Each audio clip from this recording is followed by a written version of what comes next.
बिस्मिल्लाहिर्रहमानिर्रहीम। अस्सलाम वालेकुम नाज़रीन, मैं हूँ महरीन सब्तैन, देख रहे हैं आप मेरा यूट्यूब चैनल।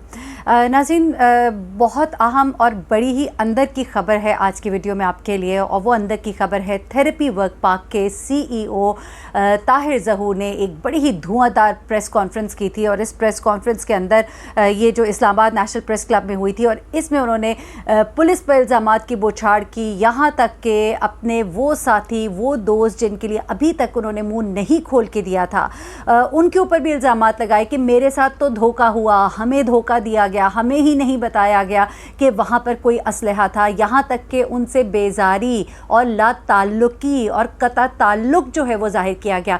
इस पूरी प्रेस कॉन्फ्रेंस के पीछे की कहानी मेरे सामने आई है, मैं आपके साथ शेयर करती हूँ, क्योंकि कुछ मुलाकातें भी हुई, कुछ लोगों ने इनको पैगामात भी भिजवाए, कुछ इनसे राबता भी किया गया कि इस तरह से ना करो भाई, अभी तो उनकी ज़मानतें लगने वाली है, ये आप सब क्या कर रहे हैं।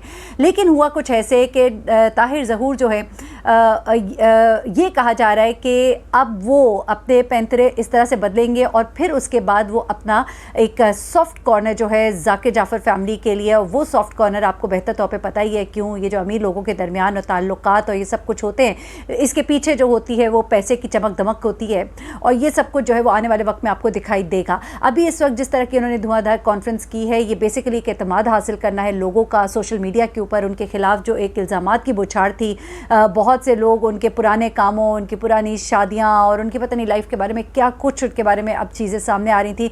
लोग सोशल मीडिया पर शेयर कर रहे थे कि हमने भी इनसे ट्रीटमेंट कराई, या हमारे साथ यहाँ पर क्या होता रहा, हमारी फैमिलीज़ के साथ यहाँ पर क्या होता रहा। ऐसे में अब बहुत ज़रूरी हो गया था उनके लिए, इसलिए डॉक्टर वाहमक रियाज पहले सामने आते हैं, वो एक इंटरव्यू देते हैं और बताते हैं कि हमारे इसमें कोई कसूर नहीं है, हमारी एक मेडिकल इंटरवेंशन होती है। अच्छा, लोगों ने इनसे ये भी सवाल उससे किए थे कि आप लोगों का जो फ़ोन था वो आप लोगों ने क्यों नीचे छोड़ा। जो मुझे बात समझ आती है वो ये है, क्योंकि मुझे पता है जो मेडिकल इंटरवेंशन का तरीका होता है उसमें इन्होंने जाके जो शख्स होता है जिसको पकड़ना होता है, जिसको लेके जाना होता है, ऑफकोर्स वो एक नशई होता है, शराबी होता है, वो नशे का आदी होता है, वो रेजिस्ट करता है, वो मार धाड़ करता है, वो एग्रेसिव होता है। ऐसे में ये इनके साथ आपने देखा कि बॉडी बिल्डर टाइप शख्स अमजद भी मौजूद था। ये लोग जो होते हैं ये उसको काबू में करते हैं। काबू में करने के लिए थोड़ा बहुत इनको मेडिकेशन करनी पड़ती है, कोई दवाई, कोई इंजेक्शन लगाने पड़ते हैं, उसको काम डाउन करने के लिए उसको पकड़ना पड़ता है, उसको झपटना पड़ता है। इन तमाम चीज़ों में आपके लिए मुश्किल हो जाता है, आपको इस तरह की चीज़ें अपनी जो है वो हैंड ओवर करनी पड़ती हैं। तो ये बात तो समझ आती है। एनीवेज, अब हुआ क्या कि ताहिर ज़हूर जो है उन्होंने आके जो यहाँ पे प्रेस कॉन्फ्रेंस की, और इससे पहले उनके साथ क्या कुछ चलता रहा वो भी ज़रा सुन लीजिएगा। ताहिर ज़हूर जो है उन्होंने जो बातें बताई, चले वो मैं आपको आखिर में बताती हूँ। मैं आपको पहले बताती हूँ कि अहवाल क्या है अंदर का। अहवाल अंदर का ये है कि जिस वक्त ताहिर ज़हूर जो है वो बाहर आए और उसके बाद उन्होंने डॉक्टर वाहमक को आगे किया, और उसके बाद उन्होंने एक दरख्वास्त दी अदालत में। पहली बार उनकी तरफ से रिटन दरख्वास्त आई कि जी मैं तो पुलिस में दरख्वास्त दे रहा था, पुलिस जो है मेरा बयान रिकॉर्ड नहीं कर रही थी। फिर उन्होंने ये कहा कि हम तो शुरू से ही गवाह बने हुए हैं, हमसे तो कोई गवाही ठीक से ले ही नहीं रहा। फिर उसके बाद उन्होंने कहा कि हमें तो पुलिस बार बार बुलाती है और हमसे पूछा जाता है, हम तो ये समझे कि सारी कार्रवाई हो रही है ठीक से, लेकिन ऐसा कुछ भी नहीं हुआ। उन्होंने कहा, सारा मुद्दा उन्होंने पुलिस के ऊपर डाल दिया। ऐसे में ताहिर ज़हूर के साथ इस्मत आदम जी की फैमिली जो है वो इन कांटेक्ट आई। उसके बाद जाकिर जाफ़र के जो क्लोज कॉन्टैक्ट्स है वो इन कांटेक्ट आए कि भाई ताहिर ज़हूर साहब आप ये क्या कर रहे हैं, इतनी नवाजिशात हैं, इतनी अनायात हैं इस फैमिली की आपके ऊपर, और इतना एक इनकी जो वाइफ है, ये ताहिर ज़हूर कहते हैं कि वो मेरी स्टूडेंट रह चुकी हैं, लेकिन उनका एक बड़ा किरदार है इसके अंदर, पार्टनरशिप है उनकी इसके अंदर, उसके बावजूद आप उनके बारे में इस तरह के बयानात तो ना दें। तो उन्होंने कहा कि भाई जब मेरी गर्दन जो है वो आरी के नीचे आएगी तो मैं सबसे पहले तो अपनी गर्दन बचाऊंगा। उसके बाद कुछ मामलात इस तरह के तय हुए हैं कि अभी तो आप बेशक एग्रेसिव स्ट्रैटेजी रखें ताकि इस्लामाबाद हाई कोर्ट से आपको रिहाई मिल जाए, ज़मानत पर रिहाई मिले, आपकी ज़मानत कैंसिल ना हो। ज़मानत पर रिहाई तो इनको मिल चुकी है, लेकिन ज़मानत पर रिहाई को कैंसिल करने के लिए जो शौकत मुकद्दम के वकील ने दरख्वास्त दायर की है वो मामला जो है वो ख़राब ना हो, और इस्लामाबाद हाई कोर्ट की भी जो सिंपैथीज़ हैं वो आपके साथ रहें। जो जज साहब हैं वो जो अदालत में फ़ैसला दें तो उसके अंदर आपका पॉइंट ऑफ व्यू भी आना चाहिए। इसलिए आपको मालूम होगा कि जब इन्होंने प्रेस कॉन्फ्रेंस की तो उन्होंने खास तौर पर कहा कि जी मुझे कहा जा रहा था आप ये ना बोले वो ना बोले, लेकिन अब मैं बोल सकता हूँ, अब मेरे पास ये राइट है क्योंकि मैं ज़मानत पर रहा हूँ, मुझे अपनी पॉइंट ऑफ व्यू क्लियर करना है तो मैं ये क्लियर कर रहा हूँ। यानी कि डेफिनेटली अपने वकला मीडिया के साथ मशवरा करके, और आपको मैं कंफर्म न्यूज़ बता रही हूँ कि जाकिर जाफर फैमिली के साथ भी मशवरा करके ये प्रेस कॉन्फ्रेंस की गई है। अब ये जो प्रेस कॉन्फ्रेंस है, इसके नतीजे में एक तरफ तो रायामा हमवार करने की कोशिश की गई, दूसरी चीज़ जो है बज़ाहिर उन्होंने ज़ाहिर जाफ़र फैमिली को ये भी बता दिया कि अगर आप लोग सीधे नहीं चलेंगे तो हमें सीधे होना आता है, हमारा इतना कसूर नहीं है, कसूर तो सारा आपका है, बेटा आपका है, फ़ोन आपने किया, और भी बहुत कुछ। अच्छा, मैं आपको एक और बात बताऊं कि इनके पास कुछ ऐसे कॉल रिकॉर्ड, कुछ ऐसे शवाहिद मौजूद है, क्योंकि आजकल मोस्टली जो स्मार्टफोन्स हैं उनके अंदर जो भी आपकी कॉल आती है उसकी रिकॉर्डिंग मौजूद होती है। ऐसे में ये जो हैं ये अब अपने वो कॉल रिकॉर्ड्स और शवाहिद जो है वो सामने लाने का इरादा रखते हैं, और इसका एक उन्होंने छोटा सा हिंट भी दिया अपनी इस प्रेस कॉन्फ्रेंस के अंदर। और मेरी जो मालूमात है इनके ना सिर्फ ये बल्कि जो मेरी मालूमात है उनके मुताबिक जो जाकिर जाफ़र के हवाले से कुछ और भी गुफ्तगू जो इनके दरमियान होती रही है मुख्तलिफ़ औक़ात में, उनके भी रिकॉर्ड्स। और मैं आपको बताऊँ ये लोग बड़े ज़हीन होते हैं और बड़े शातिर होते हैं, और इनको पता होता है कि जिनका क्रिमिनल बैकग्राउंड है और पहले भी इस तरह के वाक़यात हो चुके हैं जिनको कि ये मेंशन भी कर चुके थे, इनकी पार्टी में कुछ लड़कियों का आना, फिर उनका वापसी पर उनका रोड एक्सीडेंट होना, वो सारी बातें।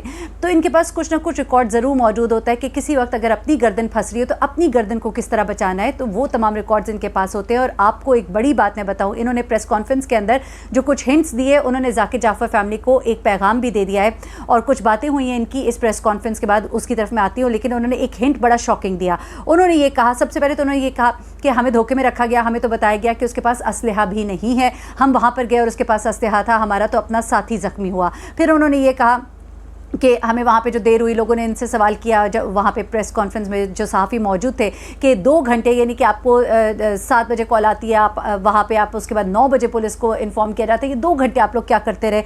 तो उसमें भी उनका ये कहना था कि 8:03 पे हमारी टीम वहाँ पहुँचती है, ज़ाहिर जाफ़र बाहर नहीं आता, 45 मिनट हम वेट करते हैं, ये सब कुछ CCTV कैमरे के अंदर देखा जा सकता है। अच्छा, ये तमाम बातें। लेकिन अब यहाँ पर ताहिर ज़रूर ने एक बड़ी अहम बात की है, और वही क्लू दिया है कि मेरे पास सारे सबूत, रिकॉर्ड सब कुछ मौजूद है। उन्होंने कहा कि जब मैंने फ़ोन किया जाकिर जाफ़र को और उसको बताया कि आपके बेटे के साथ तो अंदर एक लाश भी पड़ी है, तो वो कहता है कि उसका लहजा बड़ा ही मुतमईन था, ही वॉज बिहेविंग नॉर्मल, जैसे कोई बड़ी बात नहीं हुई। इससे ये अंदाज़ा लगाया जा सकता था कि जाकिर जाफ़र को सब कुछ पहले से मालूम था या वो इन बातों का आदी था।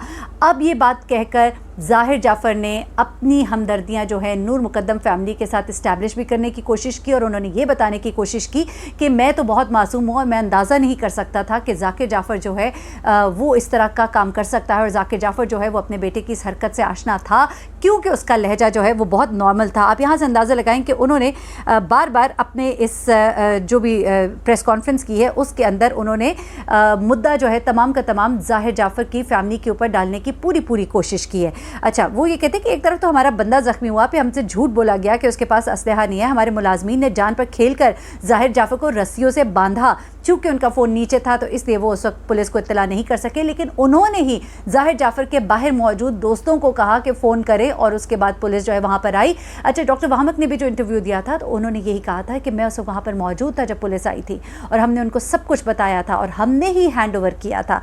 अच्छा, ये तमाम बातें। अमजद के ज़ख्मी होने पर FIR क्यों नहीं कटवाई गई, तो वो उनसे जब सवाल किया गया तो उसमें उन्होंने कहा कि पुलिस तो हमें एज ए विटनेस ले रही थी और हमें 8-8 घंटे बिठाकर हमारे बयान लिए जा रहे थे। हमारा ये ख्याल था कि पुलिस इस हवाले से FIR करेगी, लेकिन पुलिस ने अलग से FIR नहीं की, जिसके बाद हमने थाना कोसार में ज़ाहिर जाफ़र, जाकिर जाफ़र और इस्मत आदम जी के खिलाफ एक दरख्वास्त जमा कराई। अब ये दरख्वास्त आइंदा हफ्ते इस्लामाबाद कचहरी में सुनी जाएगी।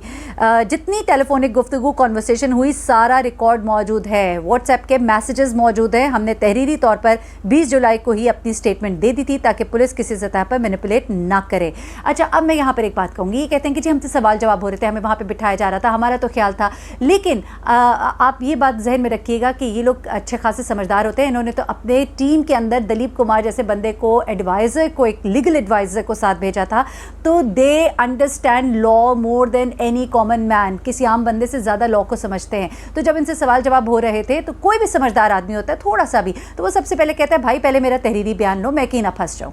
और ये हर दूसरे बंदे को ये बात पता है। और इन जैसे लोगों को ये बात नहीं पता कि हमें सवाल किया जा रहा है, हमें पूछा जा रहा है, तो हम एक दरख्वास्त भी दे दें ताकि हम जो है सेफ साइड पर हो जाए। ये बहुत बड़ा क्वेश्चन है कि इन्होंने ये दरख्वास्त दी है तो अगर नूर मुकद्दम के कत्ल के फ़ौरन बाद दी है, या फिर जब इनको अदालत इनको जब पकड़ लिया गया था, इनको जेल भेज दिया गया था, गिरफ्तार कर लिया गया था, उसके बाद इनको ख्याल आया कि भाई हम ये भी काम कर दें। तो इसकी वजह मुनासिब तौर पे ये पता लगती है कि ये चाहते थे कि ये मामला जो है, ये मामला यहीं पे रुक जाए और ये मामला जो है इसको हम किसी तरह से आपस में पैसों के साथ हम संभाल लेंगे। लेकिन यहाँ पर अब उनको पता कि हमें अपने ही गले पड़ा है ये तमाम का तमाम मामला, तो अब इन्होंने ये चीज़ जो है थोड़ी सी अपनी तब्दील कर दी। इस्लामाबाद हाई कोर्ट में उनसे पूछा कि दरख्वास्त की ज़मानत मनसूखी पर जो नोटिस है आपके हो चुके हैं, तो उन्होंने कहा कि हमारे वकील ने कहा कि 173 की स्टेटमेंट या चालान के बाद आप प्रेस कॉन्फ्रेंस कर सकते हैं। देखिए ये सारी चीज़ें वो बता रहे हैं। अब मैं आपको आखिरी बात जो बताने जा रही हूँ वो जनाब ये है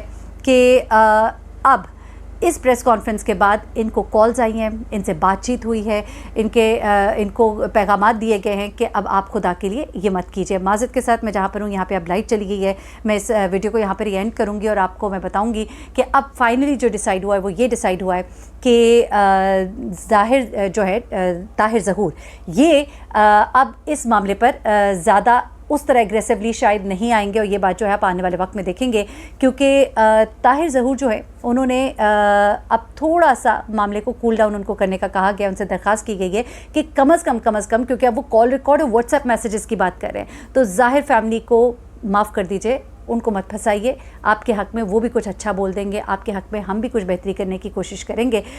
तो देखिएगा आने वाले वक्त में आप ताहिर ज़हूर का रवैया जो है इस्मत आदम जी और ज़ाकिर जाफ़र के हवाले से तो थोड़ा मुनासिब देखेंगे, लेकिन हाँ इस वक्त ज़ाहिर जाफ़र जो है वो बुरी तरह से फंस चुका है। स्टूडेंट रही है इस्मत आदम जी इनकी, और इस इदारे में वो कब से काम कर रहे हैं, वो डॉक्टर नहीं है।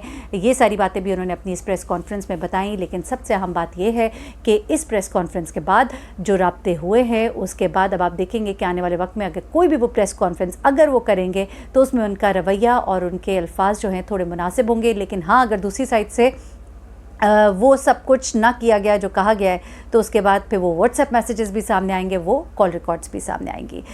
मुझे इजाज़त दीजिएगा, क्योंकि मैं सफ़र में हूँ तो ये जो थोड़ी थोड़ी गलतियाँ हो रही हैं इस वक्त आपको नज़र आ रही हैं रिकॉर्डिंग में, उसकी माज़रत। अपना बहुत ख्याल रखिएगा, अपनी दुआ में मुझे भी याद रखिएगा। अल्लाह हाफ़िज़।